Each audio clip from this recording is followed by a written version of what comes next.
সুদীপ বন্দ্যোপাধ্যায়কে বলবেন বিধাননগর পুলিশ কমিশনারেটের পেছন দিকটা গিয়ে দেখে আসতে। ওখানেও বসে পড়েছে।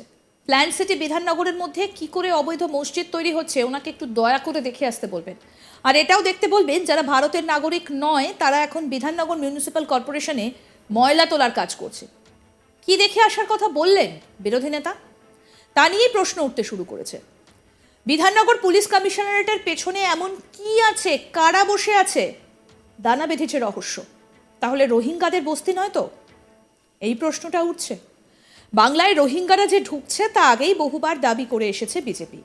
তারা সরাসরি বলছে যে মমতা সরকারই নাকি এই রোহিঙ্গাদের ভারতে ঢুকতে মদত দিচ্ছে। এবার সেই বিষয়ে বিস্ফোরক মন্তব্য করলেন বিজেপির রাজ্যসভার সাংসদ শ্রমিক ভট্টাচার্য। তিনি বলেন, টিএমসির প্রবীণ সাংসদ সুদীপ বন্দ্যোপাধ্যায় আমাকে খারাপ কথা বলেছেন।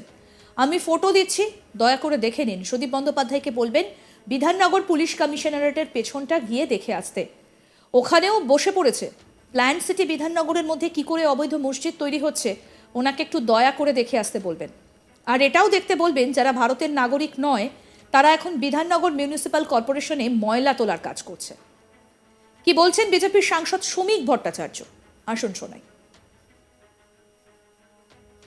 আরে যে টিএমসি নেতা প্রবীণ সাংসদ সুদীপ বন্দ্যোপাধ্যায় আমাকে খোর বলেছেন, আমি ফটো দিচ্ছি, দয়া করে একটু ওকে দেখে নিন সেগুলো।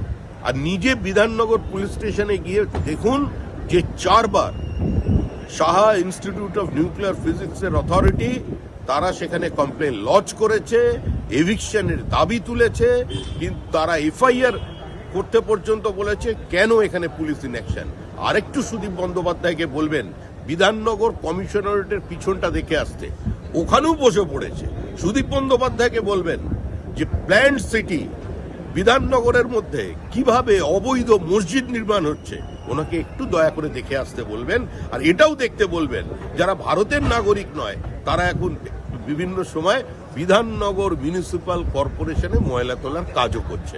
একটু দয়া করে উনি দেখতে পাবেন, তাহলে ওনার যদি কোনো হ্যাংওভার থাকে অতীতের সেটা কেটে যাবে। ৩রা ডিসেম্বর রাজ্য বিধানসভার বাইরে রীতিমতো মোবাইলে ছবি দেখিয়ে রোহিঙ্গাদের চিনিয়ে দেন রাজ্যের বিরোধী দলনেতা শুভেন্দু অধিকারী। বিরোধী দলনেতা তার মোবাইলে একটা ছবি দেখিয়ে দাবি করেন এই রোহিঙ্গা 1 বছর ধরে রয়েছে হাওড়ায়, কোনো ভিসা নেই, পাসপোর্টও নেই। আরেকটা ছবি দেখিয়ে বলেন এই রোহিঙ্গা মেমারিতে থাকে, ডানকুনিতে কাজ করে। শুভেন্দু বলেন আমরা সব স্টোর করছি, এনআইএ-কে দেব। শুভেন্দু বলেন আমাদের এক গর্জনে 1 লক্ষ বৈধ বাংলাদেশি নিউ মার্কেটের হোটেলগুলো থেকে পালিয়েছে। হোটেলগুলো মশা মাছি তাড়াচ্ছে, পেট্রাপোলে লাইন দিয়েছে। কি বলছেন শুভেন্দু অধিকারী, আসুন শোনাই। এই যে দেখুন রোহিঙ্গা, রোহিঙ্গা হাওড়াতে বলে ভিসা নিয়ে ঢুকেছিলাম, এখন আর ভিসা নেই। কত রোহিঙ্গা নেবেন?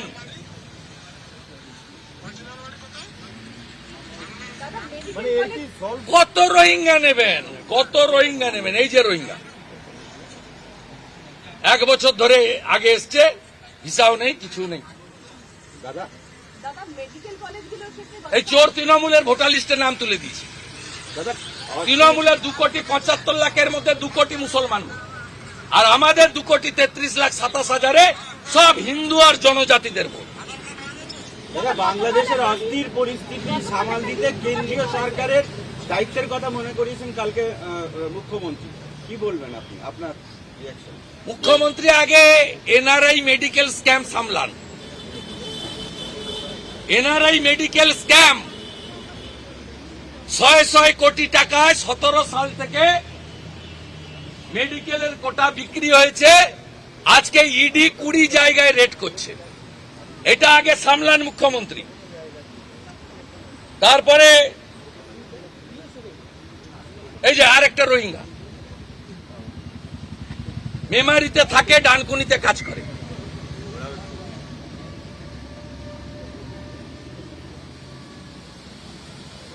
আমরা সব স্টোর করছি, এনআইএ-কে দেব। আমার গুতাতে এবং সনাতনীদের গর্জনে 1 লক্ষ অবৈধ বাংলাদেশি, বৈধ বাংলাদেশি পালিয়েছে। নিউ মার্কেটের হোটেলগুলো দেখুন মশা মাছি তাড়াচ্ছে, পালিয়েছে। বাকিটাকেও তাড়াবো, কিচ্ছু করতে হবে না। সরকার লাগবে না, হিন্দুর জন্য এদেরকে তাড়াবো এখান থেকে, রোহিঙ্গাদের। পরিষ্কার কথা, একটা ডাকে 1 লক্ষ পালিয়েছে। বেনাপোলে যান, লাইন দিয়ে পালিয়েছে, কালকে যাওয়ার আগে পালিয়েছে। নিউ মার্কেটের হোটেলে যান, একটাও নেই, মশামাছি তাড়াচ্ছে।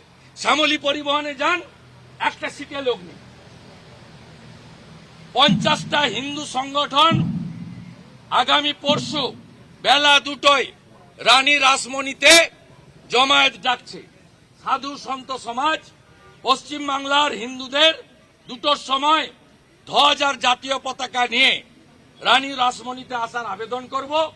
একটু আগেই কলকাতা হাইকোর্টের মহামান্য বিচারপতি তীর্থঙ্কর ঘোষ অনুমোদন দিয়েছেন বেলা 12টা থেকে 6টা এখানে বাংলাদেশে জাতীয় পতাকা পদদলিত করার প্রতিবাদে ভারতীয় এবং সনাতনীদের বড় জমায়েত হবে।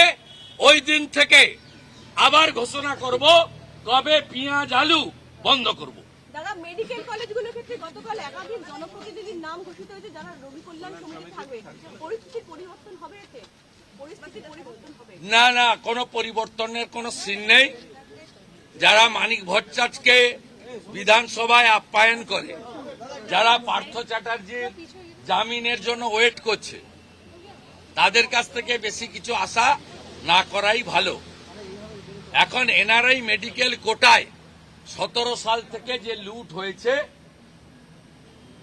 তার প্রতীক্ষায় সবাই। ভারত সরকারের এক্সটার্নাল অ্যাফেয়ার্স মিনিস্ট্রির এনওসি পর্যন্ত জাল করে 2 কোটি 3 কোটি টাকা করে এই মেডিকেল কলেজগুলোতে এনআরআই কোটা বিক্রি করা হয়েছে। 17 সাল থেকে 23 সাল পর্যন্ত যারা ডিএমই ছিলেন, director of medical education, including স্বাস্থ্য সচিব রাজীব সিনহা থেকে নারায়ণ স্বরূপ নিগম, আপনারা সুটকেস আর ব্যাগ গোছান, সময় আপনাদের হয়ে গেছে। নতুন বছরটা ভালো যাবে না। সুদীপ বন্দ্যোপাধ্যায়কে বলবেন বিধাননগর পুলিশ কমিশনারেটের পেছনটা গিয়ে দেখে আসতে। ওখানেও বসে পড়েছে। প্ল্যান সিটি বিধাননগরের মধ্যে কি করে অবৈধ মসজিদ তৈরি হচ্ছে ওনাকে একটু দয়া করে দেখে আসতে বলবেন। আর এটাও দেখতে বলবেন যারা ভারতের নাগরিক নয় তারা এখন বিধাননগর মিউনিসিপ্যাল কর্পোরেশনের ময়লা তোলার কাজ করছে। কি দেখে আসার কথা বললেন বিরোধী নেতা? সেটা নিয়ে ইতিমধ্যেই প্রশ্ন উঠতে শুরু করেছে।